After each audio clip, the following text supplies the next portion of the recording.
In this video, I'll show you how to replace the Cluster Ionizer in a 4th generation Kia Sportage. The Cluster Ionizer helps clean and purify the cabin air by generating negative ions that reduce odors and improve air quality. It is located behind the glove box, mounted on the HVAC housing right next to the cabin air filter compartment. To access it, we will have to remove the glove box housing. Begin by removing the crash pad undercover located just below the glove box. Press the 2 locking tabs along the front edge to unlock them, and then carefully pull the panel downward. After the front clips are released, slide the panel toward you to unhook it from the rear mounts and take the cover out completely. Now open the glove box and remove all items inside. Next, twist the stoppers inside the glove box counterclockwise and pull them out.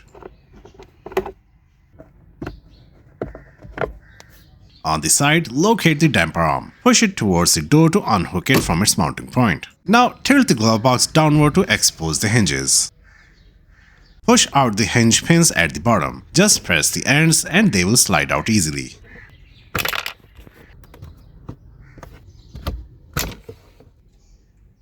You can now set the glove box aside. With the glove box out of the way, you can take a quick look through the cabin air filter access opening. From this small window, you will be able to see the Cluster Ionizer sitting on the side of the HVAC housing. You cannot remove it from here, but this gives you a first glimpse of its location before taking off the glove box housing. Next, we need to take off the long trim piece across the dashboard. It hides a few screws for the glove box housing. But before we can take that trim off, we have to loosen the upper cover of the center console, since both trim pieces overlap slightly. To loosen the center console upper cover, grab the panel near the armrest area and pull it upward. You do not have to remove it completely, just lift it slightly to make room for the long trim piece. Keep lifting the sides of the panel until it is completely free, so that we have enough clearance for the long trim.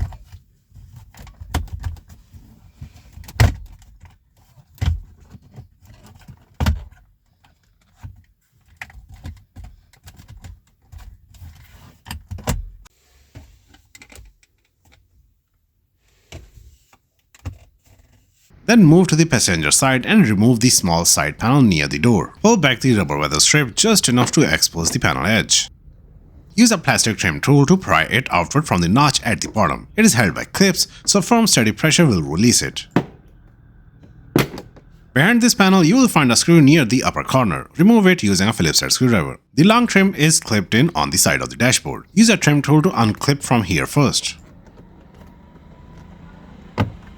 This trim piece is held in place by several plastic clips along its length, so you will need to work carefully to avoid cracking or bending it. Take your time and apply a steady, even pressure rather than pulling too hard in one spot. This helps prevent the trim from flexing or breaking. Continue pulling until the entire piece comes free from the dashboard. Set the trim aside in a safe place. With the long trim out of the way, you can now remove the glove box housing. There are 2 screws on the top, 3 screws on the side, and 4 10mm bolts along the bottom edge. Remove the screws using a Phillips head screwdriver, and remove the bolts using a 10mm socket wrench.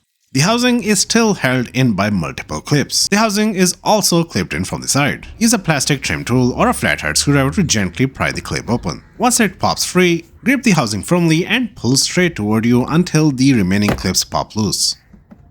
Pull the housing forward slowly and carefully. There are wiring harnesses connected behind it. At the top of the housing, you will see the glove box light. This one is not a typical plug-style connector. Instead, it uses 2 individual wires that slide directly onto the pulse metal terminals. Because of this design, it's much easier to remove the entire light assembly than to fight with those tiny wires. Simply press the light downward and it will pop out of its slot. Set it aside for now.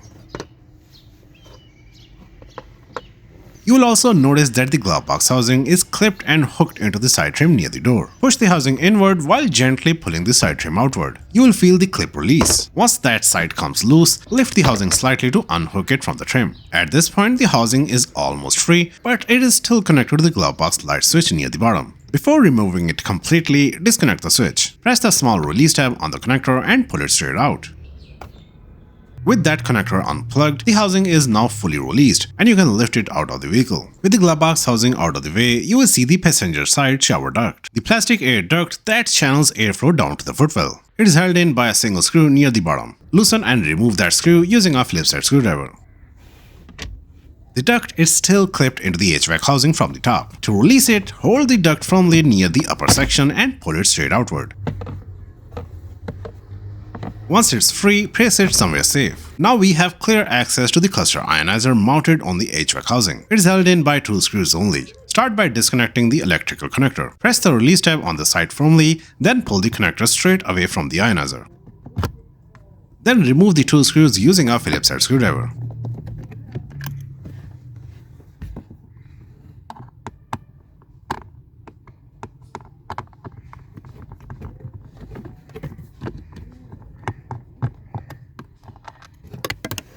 Once the screws are out, carefully pull the ionizer straight off the housing.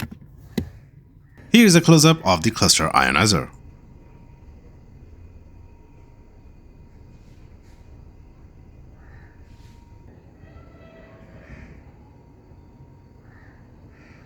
Now position the new cluster ionizer in place and align the screw holes.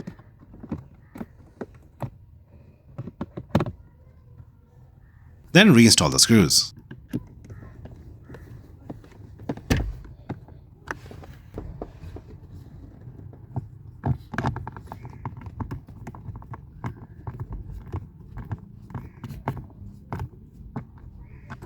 Reconnect the electrical connector. Push it in until you hear a click. Now take the shower duct that you removed earlier and position it back under the dashboard, making sure it lines up properly with its mounting point. Press it in from the top until it clicks into place. Once it's seated correctly, reinstall the single screw at the bottom and tighten it securely using a Phillips head screwdriver. Now it's time to put the glove box housing back in place. Carefully lift it toward the dashboard and hold it close to its mounting area. Before fully seating it, reconnect the electrical connector for the glove box light switch. Simply align the connector with the plug and push it straight in until you feel or hear it click into place. Now turn your attention to the side of the housing that hooks into the side trim. Lift that side slightly and slide the hook back into its slot, making sure it's properly seated. Next, reinstall the glove box light at the top. Position it under its opening and press it upward until it snaps firmly into place. With the light secured, guide the housing back into its original position inside the dashboard. Press the housing gently but firmly, checking that all edges line up evenly. Work around the front and sides, pushing until all the clips snap back into place.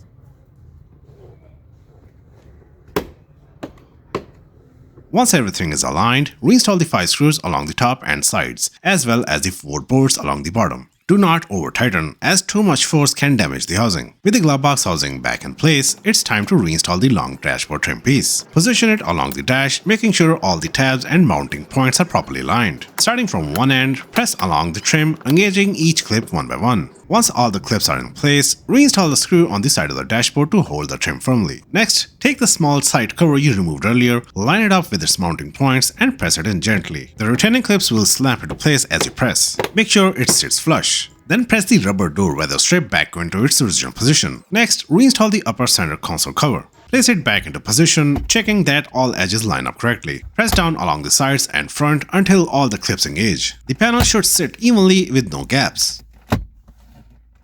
Now you can reinstall the glove box. Hold it closer to the opening and line up the hinge points at the bottom. Slide the hinge pins straight into their mounts. They will click into place once fully seated.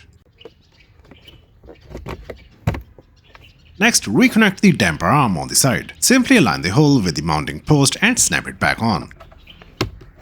Then reinstall the glove box stoppers. Insert them into the slots and turn them clockwise to lock them in place.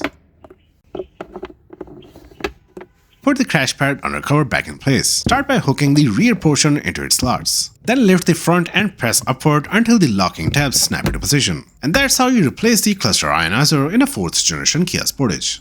If you found this video helpful, give it a like and subscribe to Join for more DIY car maintenance videos. Thanks for watching.